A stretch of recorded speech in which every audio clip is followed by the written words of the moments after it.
Menopause వచ్చిన తర్వాత కూడా కొంతమందిలో మళ్ళీ ఋతుక్రమం స్టార్ట్ అవుతుంది. అది ఎందువలన వస్తుంది? దానికి పరిష్కారం ఏంటి డాక్టర్ గారు? ఒకవేళ గర్భసంచి తీయించుకోవాలి అని అంటే గర్భసంచికి సంబంధించిన ప్రాబ్లమ్స్ ఒక్కొక్కసారి మెనోపాజ్ వచ్చిన తర్వాత, ఎందుకంటే మెనోపాజ్ అంటే అందరికి ముట్ల ఆగిపోయిన తర్వాత కొంతమందికి బ్లీడింగ్ అవ్వడం, అంటే కంప్లీట్గా 12 months వరకు ముట్ల ఆగిపోతే ఆఫ్టర్ 45 years దాన్ని మేము మెనోపాజ్ అంటాము. అలా 12 months ముట్ల ఆగిపోయిన తర్వాత మళ్ళా ఋతుక్రమం కానీ 2 yearsకో లేకపోతే 12 months తర్వాత స్టార్ట్ అయితే డెఫినెట్గా గైనకాలజిస్ట్ని కన్సల్ట్ అవ్వాలి. ఎందుకంటే ఇప్పుడున్న రోజుల్లో క్యాన్సర్స్ చాలా కామన్గా వస్తున్నాయి కాబట్టి ఇలా మెనోపాజ్ ఏజ్ గ్రూప్లో ఏదైనా కణితలు ఉన్నా కానీ, ఒవేరియన్ ట్యూమర్స్ ఉన్నా కానీ, లేదు గర్భసంచి పొరలో ఏదన్నా ఇబ్బంది ఉన్నా కానీ, అలాంటి పరిస్థితుల్లో మళ్ళా బ్లీడింగ్ అవ్వడం స్టార్ట్ అవుతుంది. అలాంటప్పుడు మాత్రం దానికి సంబంధించిన పరీక్షలు చేసుకున్న తర్వాత డెఫినెట్గా ఆ ఏజ్లో మనం గర్భసంచి ఆపరేషన్కి వెళ్ళి గర్భసంచి దానికి తోడు ఉన్న అండాశయాలు తీసేసుకోవడం మంచిది. సో ఆ ఏజ్ గ్రూప్లో మనం గర్భసంచి వన్స్ మెనోపాజ్ అటైన్ అయిన తర్వాత గర్భసంచి తీసుకోవడంలో ఏం ప్రాబ్లం ఉండదు. ఎందుకంటే ఎట్లు గర్భసంచి పనితీరు అనేది ఆగిపోవడం వల్లే మనకి మెనోపాజ్ స్టేజ్కి వచ్చాం. సో అప్పుడు గర్భసంచి ఉన్నా లేకపోయినా ఒకటే.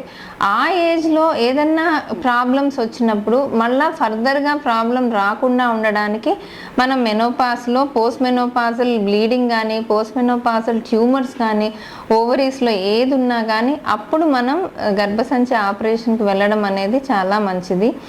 ఒక్కొక్కసారి 30 to 45 years, అంటే 40 to 45 years మధ్య ఉండేవాళ్ళు, అంటే పెరిమెనోపాజల్ ఏజ్ గ్రూప్లో ఉండే వాళ్ళకి ఏదైనా ఈ మెన్స్ట్రుయేషన్ ప్రాబ్లమ్స్ కానీ, ట్యూమర్స్ కానీ, ఫైబ్రాయిడ్స్ కానీ ఉండేటప్పుడు ఆపరేషన్ చేయించుకోవాలా వద్దా అనేది వాళ్ళ వాళ్ళ వాళ్ళ సిమ్టమ్స్ని బట్టి ఉంటాయి. అంటే సివియారిటీ ఆఫ్ సిమ్టమ్స్ని బట్టి 40 to 45 years లేడీస్లో ఎప్పుడైనా ఈ గైనిక్ సంబంధించిన ప్రాబ్లమ్స్ ఉండేటప్పుడు, సో దాన్ని బట్టి సివియర్ సిమ్టమ్స్ అంటే బ్లీడింగ్ చాలా సివియర్గా అవుతుంది, వాళ్ళకి బ్లడ్ ట్రాన్స్ఫ్యూజన్స్ ఇవ్వాల్సి వస్తుంది, అసలు ఆగడం లేదు, అలాంటప్పుడు పెరిమెనోపాజల్ ఏజ్ గ్రూప్లో ఉండే వాళ్ళకి కూడా అంటే ఒక్కొక్కసారి చాలా గడ్డలు ఉంటాయి, అవి తీసేసినా కానీ మళ్ళీ అన్నీ కంప్లీట్గా తీసేయలేని పరిస్థితి, చిన్న చిన్న గడ్డలు ఇంకా అలా మిగిలిపోవాల్సిన పరిస్థితి.